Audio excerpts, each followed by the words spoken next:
So moving on to the next question. This one is more politically oriented, but definitely has to be covered in terms of a discussion on immigration. So it is, what changes would you propose to the United States immigration system and how people become legal? And how can people get involved with making those changes a reality? So I'm going to start with Duchamp this time. We can pass this down. I'll actually pass on this question. Okay.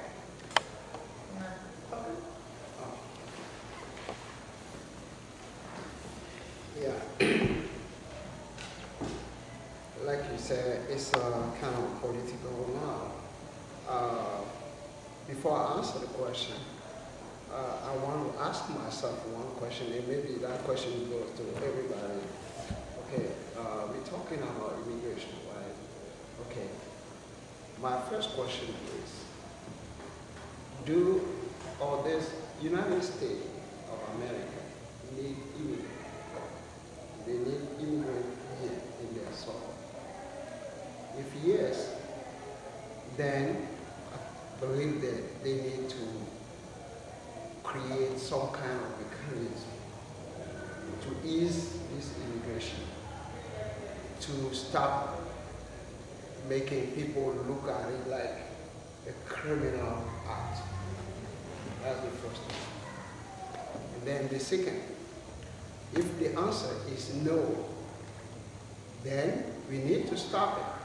Because since I start preparing this meeting or this panel, I checked some information and I find out that since 1944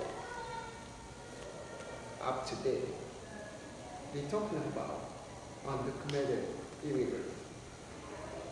There's nobody in the United States to find a solution for that. They keep talking about it up to date. That means somewhere, do people really want to solve the problem? Or they want to keep it like that for some kind of reason? Okay. So it sent me to the fact that if we don't want, as United States, if we don't want immigrants here, then as a superpower in the world, we can send a strong message to leaders in the world that, hey, look at it. We don't want no more people coming from your countries to the United States. Actually, when I go back a little bit, what is the main reason people start coming to the United States? What is the main reason? It's to look for opportunities, right? If you agree with me that from day one, from 1600 years ago, they come into the United States to look for opportunities, to look for freedom. It's still the same reason up to date. So if in those countries, like in Africa, people are still trying to come to the United States, okay? Why? They're looking for opportunities. Can they create opportunities over there themselves? Yes, they can. But for some kind of reason, those dictators who are there, those who are driving corruption at the highest level, are not giving a chance to people to live over there. And that's why people are just looking for the minimum to live on. Because they don't have it, they have to go somewhere to look for it for themselves and their families. And that's the reason why they are coming to the United States. But what is the country or the government of the United States is doing to stop them if they don't want immigrants? That's the main question. So I believe that if they want to stop it, they can influence those governments to find a way to create some kind of situation that help the country to help their people to make people stay where they're coming from. That's my view about that. Thank you. Yes, about what we can do to fix the system. Well, I think I agree with Mr. Koku here on the premises, but I believe part of the solution now, ever since 1944, is just growing.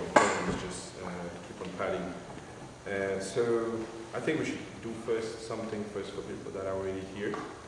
I believe the president started the project called the Dream Act. It's not a bad idea already for kids of undocumented people. I think it's a path to that. I also understand that it takes a while. Maybe that process needs to be shortened. Also, as Mr. Koku said, there's also a few problem why there's that unbalance and why is it taking so long? Maybe there's a hidden reason for that, and I can just say, for undocumented people, the issue, as we said at the beginning, was to be safe and secure, find opportunity, and they will not get there if they don't have the means for it, say social security, driver license, and stuff like that. Because if we disregard all those things, we create a mess in our own society.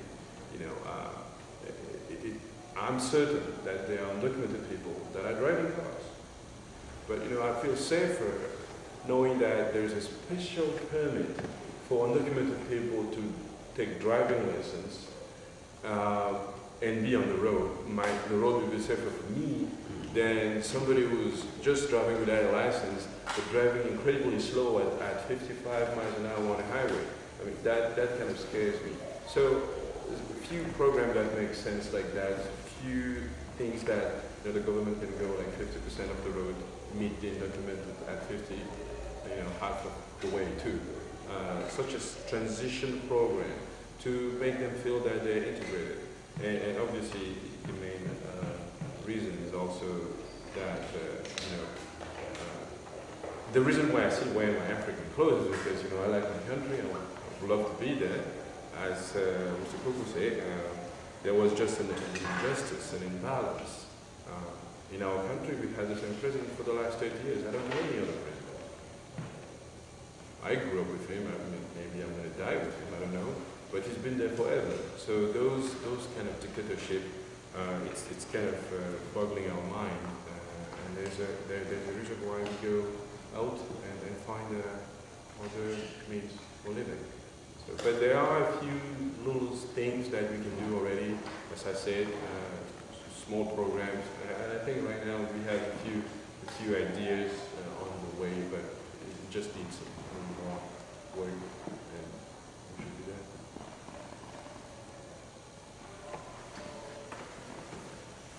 Yeah, but I think the immigration policy, like you said, is political, number one. It's a political football. People are going to take this position, take that position, throw back and forth. We're looking at the elections, things that go on, but the fact of the matter is, I think everyone realizes that immigrants built the country, those who were brought here illegally, and those that were brought or came on their own. But the fact of the matter is, this country still needs people to come and work. And they talk about what the job the immigrants do, and we hear so much about the Mexicans, of course. But the job that they're doing, some of the jobs they're doing in agriculture, this, that, and the other, if they weren't here, we wouldn't be able to go to some of these supermarkets and get some of the foods that we're looking for. Because other people, some of the American people, are just not doing those type of jobs. So, but beyond that, I was just thinking the other day, I never heard anyone say anything about, when Einstein came here, someone I didn't hear anyone say that he took somebody's job. Although he did, and I happen to know the family who took the family that he did take a job, but of course the fellow was able do other things. But the matter is, I think there needs to be some, a lot of reform in the immigration. Of course, we're concerned with the fact that it should be done equally across the board. And he was pointing out about the difference between the Haitians and people come from Cuba, people come from Haiti, people come from different areas. We know, if you know anything about the history of labor in this country, when the Eastern Europeans and brought so many of them in after during World War I, in fact, if they had integrated blacks into the workforce then, wasn't for discrimination, we probably wouldn't have a lot of these issues now. But they brought other people in, they took jobs there. Black people would have had in this country because they brought all the other immigrants in. So it is an issue that's going to go on and on about people coming and going. But I think that people need to realize everyone doesn't come here to stay also. People come here to study, people come here to get some money, and most of them just come here, they maintain strong ties with their homelands and their people at home, and they're supporting people back in their homelands. But everybody doesn't come to stay, and sometimes they're treating people when they come here as visitors or whatever. I've had some people complain that I just wanted to come visit 2 or 3 weeks. They had to go through such a interview process. It was like, I'm not coming here to stay. I just wanted to come visit. So, there needs to be some things done about that situation also. But main thing is it should be done across the board. We know people are going to be coming to this country, and everyone should have the same opportunity when they come to take advantage of and they should be paid equally among the people who are doing the same jobs. So that's about all I'm going to say about it. Well, there's actually three specific proposals that parts of the comprehensive immigration reform that's been tossed around since after the election. The idea of self-deportation was deflated by some politicians, and many politicians have realized the changing demographic, and so now immigration reform is becoming a very hot political topic because of the changing demographics of the United States. But there's 3 major proposals that's being tossed around, and I'm going to add 2 of my own. One is this is the path for citizenship for the 11, 12, whoever you quote or follow the news from, 12 to 15 million undocumented immigrants. And so a path for citizenship for them, or a path for them to be regularized. The second part is family unity. As you know, that a lot of immigrants following the rules are waiting endlessly for decades because this law hasn't been changed since 1965 by President Kennedy. So these quotas have not been changed since then. And the third part is very specific for jobs, like the ag jobs. So we need at least 20 to 45,000 jobs just to pick our lettuce and tomatoes.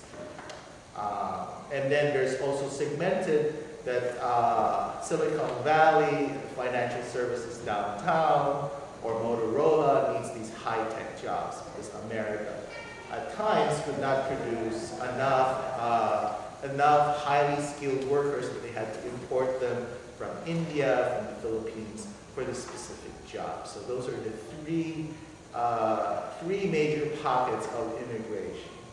I wanted to add 2 of my own. One is it's called employer sanctions. So this employer sanctions in 1986 was forced so they threw the ball to the employer to catch the undocumented. And this has created havoc to small, medium-sized employers because now they become policing if a person has these documents or not. And so a lot of employers, unscrupulous employers, are taking advantage of these undocumented And so either this has to be corrected, or labor laws have to be enforced and strengthened. And second is that more than half, about 61% of undocumented workers come from rural Mexico. This is not a coincidence. After President Bill Clinton passed NAFTA, the North American Free Trade Agreement, which really created Canada, United States, and Mexico into a regional economy. So you can have fresh mangoes and avocados in the middle of winter, thanks to NAFTA, but it did not include labor. So, so this globalization aspect is skipped right over, and they see only immigration as a local phenomenon. But it has to be treated as a regional economy, just like they did in Europe. And so it's time for America to see it as a regional economy, and it has to help those Mexican farmers. I have to say that they have to help those Mexican farmers, because believe it or not, they end up standing in front of the middle of winter in front of the Home Depot in Humboldt Park. Thank you so much for mentioning that, because those are our constituencies, the street corner day laborers at Home Depots, and a good number of them Eastern European at the Belmont Milwaukee street corner, right? We've been there for decades that I can remember as a kid. We cannot, absolutely not talk about, just like my brother said here, about immigration reform without even talking about the foreign economic policies that this country does, the warring that it causes in many countries through the 80s in Latin America. So we go around not aware or participating, as especially many of us who are Americans who have the possibility to vote and be active politically, not being aware of what our politicians are passing. NAFTA was passed under the radar for many folks, destroyed middle class in this country, destroyed the economy in Mexico, and then we're wondering why people are migrating over here. And then, now we have not learned from that lesson, we now put NAFTA into its next level with steroids to continue that phenomenon. So you have these policies, and if we're talking about immigration reform, who's involved in immigration reform in these conversations? So far, what's scary for us, yes, the debate, the presidential election, Obama being reelected, now there's an opening for immigration reform. It is scary what's going to be proposed out there. Militarization of the borders, more and more criminalization, non-realistic paths to citizenship, and then absolutely no conversation about economic policies that we continue to develop and pass, which clearly destroy the economies of all these different cultures all over the world, and then we wonder why people migrate over here. Right. We don't want to migrate over here just because we want to and go through the trauma of family separation and the traumas of going through all these borders, near-death experiences, and then live poorly here. Many of them starting their way of work as day laborers. Who wants to do that? So if we're going to talk about immigration reform, let's talk realistically, and let's talk about the important factors that need to be considered when we're talking about that. Let's not have the industrial prison complex lead that conversation, and corporations like Walmart lead those conversations. That does not make any sense. Well, I don't know how to add to this conversation. This has been a very impressive panel. I guess just to sort of wrap it all up together, if I had to say anything, I mean, I'm the son of an immigrant. I was born here, but how many of us really could say that one or two generations away, we were still from here? So this is a country made of immigrants, and something switched at some point that just shut that thinking, that open thinking.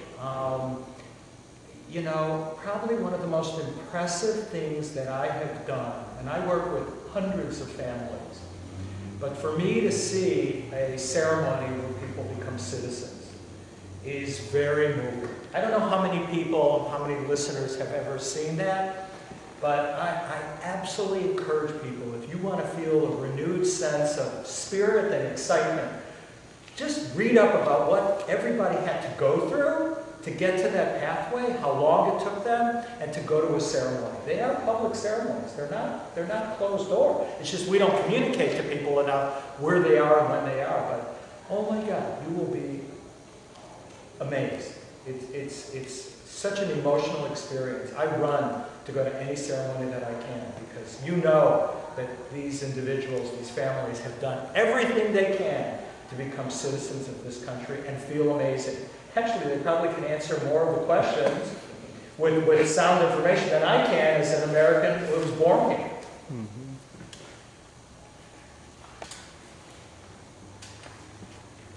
Thank you so much to all of our panelists.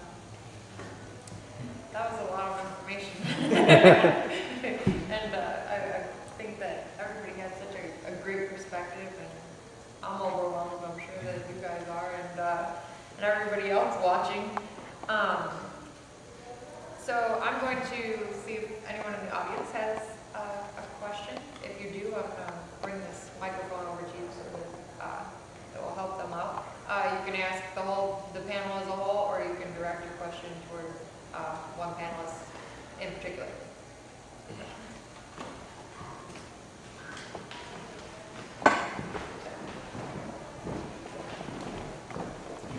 Yeah, thank you. I just want to address this to all the panelists. The question of domestic conflict. Simba talked about the stresses of immigration. I'm interested in the stresses, how these stresses impact domestic conflict between male and female of all the immigrant communities. I know that's an issue. I notice we have an all-male panel, but that is an issue. And one of the tensions is that I understand, because I'm dealing with this as a pastor, okay? On one hand, you have men who do exploit women and expect them to come in and toe the line, and they're fighting for their freedom. But on the other hand, you have women who get involved with men in order to get citizenship, or at least their concept of citizenship, to get into the United States, and then they leave their men. So what's going on here? Are you guys experiencing this in terms of domestic conflict through the stresses of immigration and the economic competition that goes on between male and female in your different immigrant groups?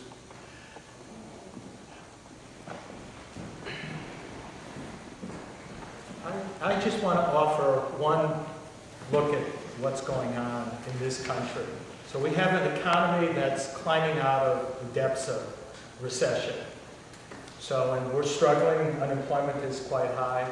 Well, I don't know how many people realize that one of the fastest growing crimes dealing with families and what's going on now is partner abuse. It is amazing how many people are abusing their significant other. We have seen such a dramatic increase. We fulfilled our entire year's goal in 4 months, and it was pretty high.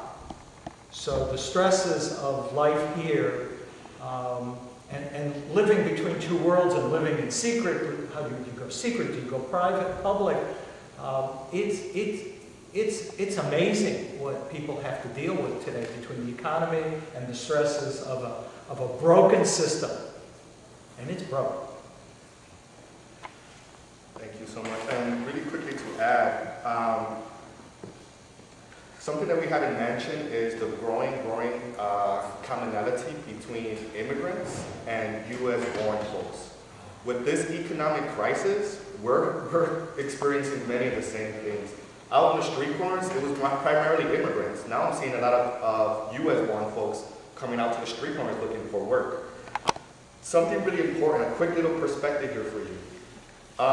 The anti-immigrant laws, like in Arizona, SB 1070, copycatted in other places, the program called Secure Communities, which does not make our community secure at all, right? This allows police, local police agents to work as immigration authorities, right? Start deportation process through discrimination, et cetera, et cetera. Guess what? A lot of local police, sheriffs, and commanders, etc., those who lead police forces throughout the country, who do not support these anti-immigrant laws or secure community programs, what are they saying? They're saying that people, because they're being criminalized, are not even calling the police for help. So talking about domestic violence, the person suffering from that domestic violence is even afraid to call the police because they will start the whole immigrant, they will be deported.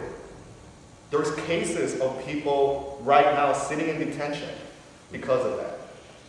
So let's take it a little bit expanded. I don't want to also say, yes, pressures of our lives cause things to happen. There's no justification for domestic violence. It happens in all cultures and races, not just an immigrant issue.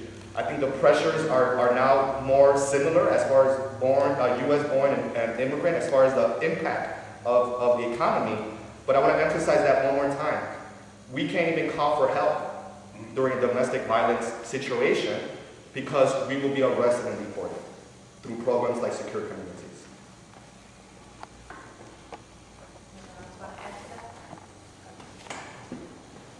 Well, the only thing that I would like to add specifically to the portion of domestic conflict is that I want to point out one thing. Often I will see an Indian person getting married to an Indian woman, and African with African and stuff like that.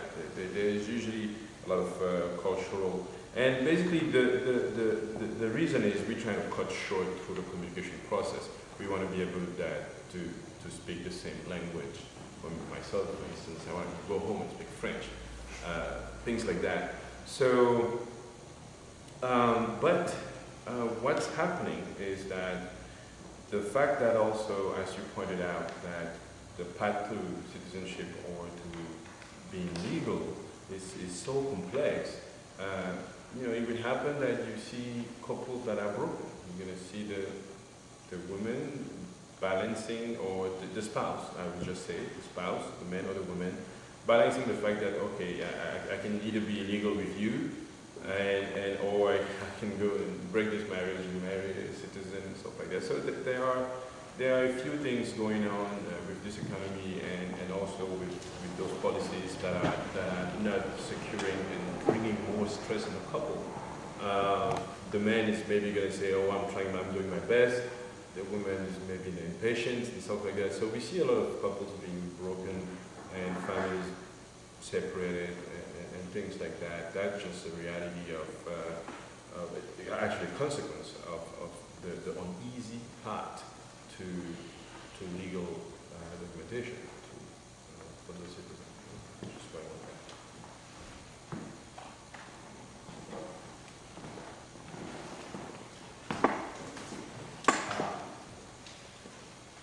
I guess my question, this is for each of you, through different times in history, I'd say the majority of people who've come to this country, including my father, who was in an immigrant, come for economic reasons. But I'm wondering, for each of your particular countries or regions, if you want to phrase it that way, how much of the population would you say might be coming to the United States in modern times based on some kind of non-economic reasons, as least primary, either because of there's some kind of conflict, could be tribal conflict, could be religious conflicts. We know, like Nigeria, you have the Muslim, Christian conflicts, things of this nature, or any other, just political oppression or something that's really, that something like that is the main driver rather than economic opportunities. So I'd like to hear about that.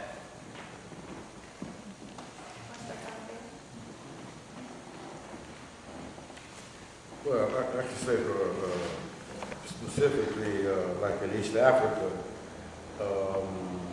the conflicts, some of the conflicts are called, some of the immigration here. We got people, if we start talking about Sudan, we start talking about Congo, especially Congo. These kind of conflicts have led to a lot of people having to leave Somalia. We had the Bantu Somalis there also. They were marginalized, and once the government broke down, all these years, so they had to immigrate out of there. So a lot of those people moved out because of the wars going on. Still have wars going on in Uganda, parts of Uganda. Okay. still had a conflict with Sudan. We don't know what's going to happen there, North, South Sudan. Somalia, it's a failed state. So, but the other thing that's happening, other thing that's happening in East Africa, Kenya, Tanzania, and Uganda, the economies have been growing really well. There's a lot of opportunities there. A lot of people come out. Mostly you get a lot of young people who want to come out. I mean, I guess that's pretty much the nature of most any place. Young people now, they want to move, they want to go someplace else. And, with this MTV, you get it everywhere else in the world. So they have this person, they want to go and get involved in things. But most people want to come here and take advantage of an opportunity. Most of the people don't want to really stay. Most people want to go back. There's a lot of people who move back home. They come over here, they've been able to work and save, this, that, and the other, send money back home, build a place to stay, save enough money, maybe they can start a business themselves if they want to still working and have gone back. The problem is a lot of time people get here, time goes by and they get caught up in this rat race, survival, they plan to go back and this is going to happen, and just the family expands. When they go back home, they're kind of out of the mix. They don't have the power base that the people who stayed there who have. So if they have any political aspirations, they can forget about that most of the time. 9 times out of 10. Unless they've been active in some kind of exile movement. So those are some issues that get some people out. Sorry. Let's kind of skip around. Well, one of the new realities we have in the Polish community, based on what you're saying, is we used to come here because of the economic freedom, and there was more and more civil liberties. And to put it in context with the lack of recognition of Poland in the visa waiver program, but Poland's in the EU now, okay? And actually, there's quite a few families that are leaving Chicago, leaving the States, and going back home because they can travel far more easier to Germany, to France, to London, where they could be very successful businessmen, make money. This economy stinks. Okay, so why do they need to come here and come 5,000 to 6,000 miles away when they can commute back and forth to Germany, which you'd never think a Pole would want to go to Germany. But it's quite a financial rejuvenation between the relationships. So for us, we have more families leaving because they're tired. They're tired of playing this game of being considered second-class citizens by this country because they can't get the visa waiver program, yet Poland seems to be shoulder to shoulder with the United States in war after war after war, and we feel like we're really being slighted. So the EU has proved to be quite a boom for us, and financially it's far more rewarding to stay in the European Union and travel freely without having to go through getting a visa, which could take months. How many people plan their trips, their casual trips, 3, 4, 5 months in advance? Okay, not many people do. You may buy your ticket in advance, and if you don't get your visa, guess what? That ticket isn't worth the paper it's printed on. Okay, the thing that can add on that aspect is just as far as, for instance, Africa and Cameroon goes, in the 60s or 70s, we had programs where our leaders were actually sending people to countries like US, like France, to gain knowledge and obviously come back and lead the country. So that was actually the first round. So it used to be like that. So we were actually kind of used to see them come back. Now later down the road, those guys came over and took over and decided to limit opportunities for everybody. So as Mr. Simba said, it became a lack of opportunity in our own country that drives people out. But I would say that there's political reason. I mean, having a leader in a country for 30 years, it's certainly not democratic. Kids don't have the same opportunity as they used to. You know, they used to believe, I mean, when we were a kid, we used to think, okay, I'm just going to have my doctorate, I'm going to have a job, and I'm going to have this. But as you come to realize after a master in mathematics or physics, you ended up selling palm oil on the street. So, and when you know that the last person in your class just had a means to go to the United States and become somebody, it definitely gives you a window of opportunity. So the driving of the flow actually ended up changing. It used to be for good, and now it's just because they have no choice. I will leave you with this, a few numbers. It's kind of unbelievable that you can see that a country like Cameroon is a third world country, therefore there is a lot of construction to be done there, but the rate of unemployment is more than 80%. You know, that's kind of a big number for a country that still needs to be built. Where is the money for aid and those programs going? Even if just to build roads, I mean, our highway is actually one way in and one way out. There's 2 lanes. So those kind of things, there is a lot of work to be done. But unfortunately, there's no political will. And we will hope, I guess, countries like the US and all those big leaders to, talk them to, provide those opportunities to the local people. That would maybe limit a little bit or opens up windows of opportunity for our folks.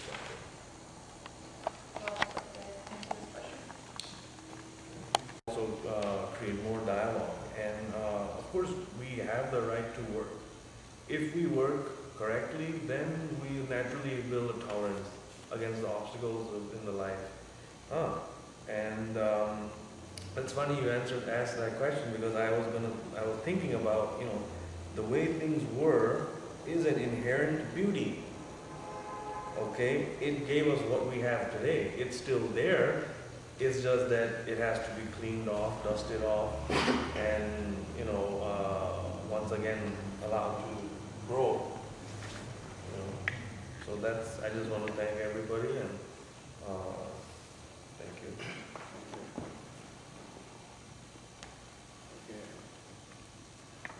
For me, I think I share all the view of my friend next to me, but I want to emphasize on the fact that a lot of Africans are coming to the United States or other part of the world because in their countries there's political instability. People are, especially the young generation, they are mostly want to live in a country where democracy is in process. But unfortunately, in our countries in Africa, we cannot see that. And that's drive away the young generation to go outside, either to study or to look for opportunity. That's what it is. So, I want to quickly add something here. Radical thinking is what allows us to walk down the streets. It is what allows us to look for work. It is what allows us to get an education. Radical thinking is what Dr. King had, and the people who fought to abolish slavery. So let's not be afraid of radical thinking. Really quickly, political and economic is connected. You cannot separate that without talking about the other. If we're leaving for political reasons from our country, there's an economic tie. There's a reason still.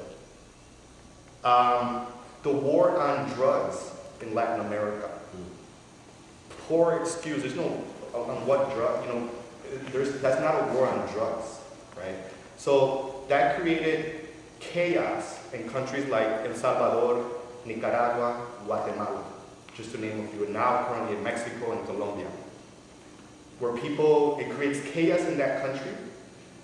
It talks about people who are actually those foreigners, the people who are not trying to migrate away from their country, who are trying to make it possible in their country to work. But because it doesn't follow the corporate or these economic policies that, you know, the more privileged and people in those countries want, they're called now radical for the basic human rights and basic human standards of living or participation in their economy. So for us, especially many of us in Latin America, we left, yes, because of economic, but it was tied to political reasons. And many during the 80s of the dirty war, right, in Latin America, backed by Reagan in this country. So I just want to say things like this because we shouldn't be afraid of words like radical and other things like that, or participating.